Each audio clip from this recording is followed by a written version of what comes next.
তুফান খুব ভয় পাইছে রে। তাহলে সত্যি কি তুফানকে ভয় পেল সিয়াম আহমেদ? সিয়াম আহমেদের আপকামিং সিনেমা জঙ্গলি, যেটার একটা পোস্টার ড্রপ করেছিল কিছুদিন আগে। পোস্টারটা সবাই বলছিল এটা পুষ্পার থেকে পুরো ঝাফা, যেরকম পোস্টারটাতে সিয়াম আহমেদকে দেখতে লাগছিল। সিয়াম আহমেদের এই জঙ্গলি সিনেমাটা রিলিজ ডেট ছিল এই ঈদুল আজহা, যেটা সাকিব খানের তুফান সিনেমাটার সাথে ক্ল্যাশ করছিল। কিন্তু লেটেস্ট আপডেট ওয়াইজ এই সিনেমাটা পিছিয়ে যাচ্ছে, তুফানের ভয়ে পিছিয়ে যাচ্ছে সিয়াম আহমেদ।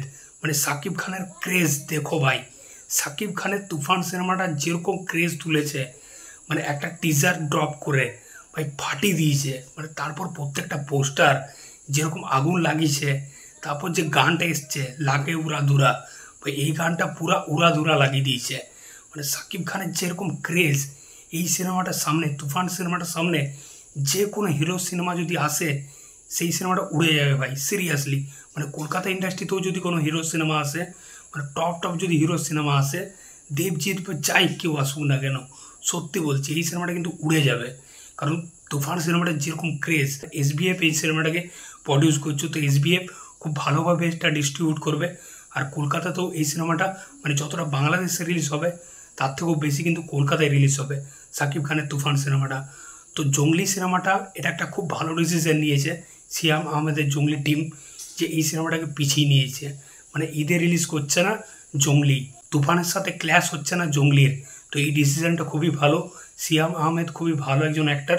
তো এই যে ডিসিশনটা নিয়েছে তারা খুবই ভালো করেছে। তো তুফানের সঙ্গে মানে কেউ আসছে না, কেউ ক্ল্যাশ করছে না। এর আগে আরিফিন শুভর কবি সিনেমাটা তুফানের থেকে পুরো পিছিয়ে গেছে। আরিফিন শুভ আর এদিকা পল যেটাতে লিড রোলে ছিল কবি, যার একটা পোস্টার ড্রপ করেছিল, পোস্টারটা বেশ ইন্টারেস্টিং ছিল, সেই সিনেমাটাও পিছিয়ে গেছে। আবার এই জঙ্গলি সিনেমাটাও পিছিয়ে গেছে। তো দেখা যাক, তুফান সিনেমাটা পুরো মার্কেট খালি, দেখা যাক তুফান সিনেমাটা কীরকম তুফান তুলতে পারে।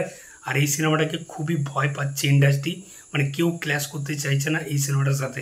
যে কটা সিনেমা ঈদে রিলিজ করার কথা ছিল তারা সবাই পিছিয়ে গেছে, শুধুমাত্র সাকিব খানের ভয়ে, সাকিব খানের তুফানের ভয়ে। তো তোমাদের এই বিষয়টি নিয়ে কী মতামত অবশ্যই কমেন্ট করে জানাও। আর দেখা হচ্ছে পরের ভিডিওতে। এই নতুন চ্যানেলটাকে অবশ্যই সাবস্ক্রাইব করে দাও। চলো বস।